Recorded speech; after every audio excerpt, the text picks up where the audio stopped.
熊貓金幣歷史。熊貓金幣是中國人民銀行發行的金質紀念幣，也是中國現代金銀幣中發行品種最豐富、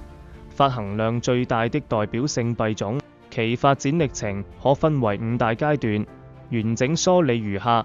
一、創立起步期，1982年到1990年。1.1982年，首發問世，中國人民銀行於1982年發行第一組熊貓金幣，為我國首套普製投資金幣。初版僅推出1盎司、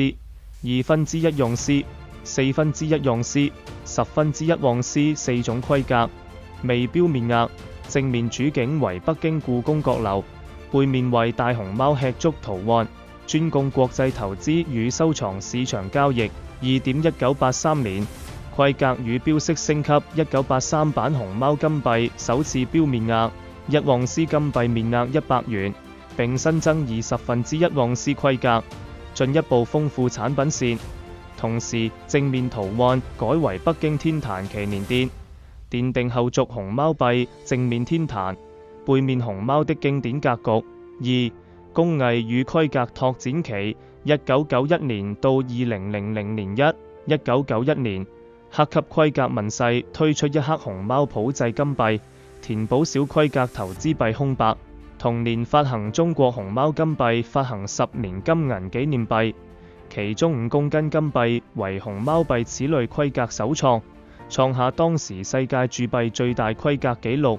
成為行業里程碑。2.1995年，加字幣首發發行北京國際郵票錢幣博覽會紀念金幣，為首枚熊貓加字幣，在熊貓幣基礎上增印博覽會字樣，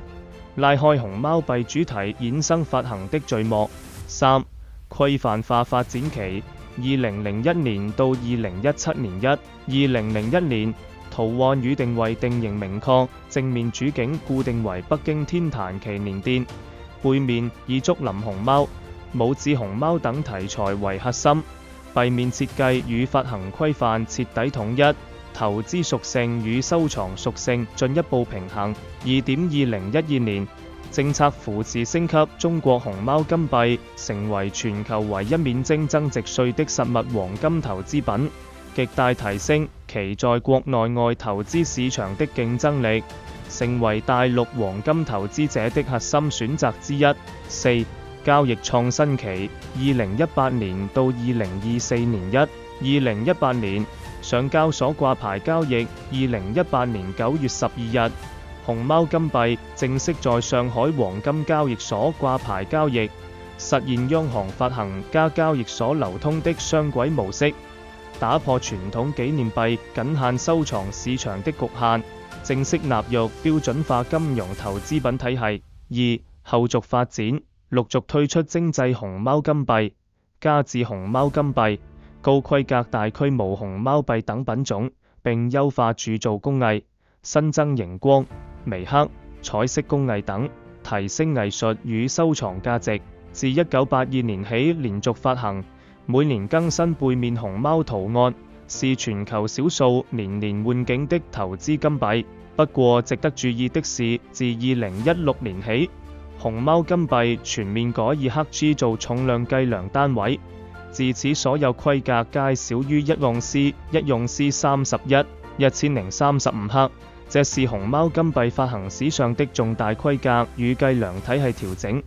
背後對應我國法定計量規範與市場需求的雙重考量。熊貓金幣由中國人民銀行發行，具備法定貨幣屬性，兼具黃金價值與藝術收藏價值。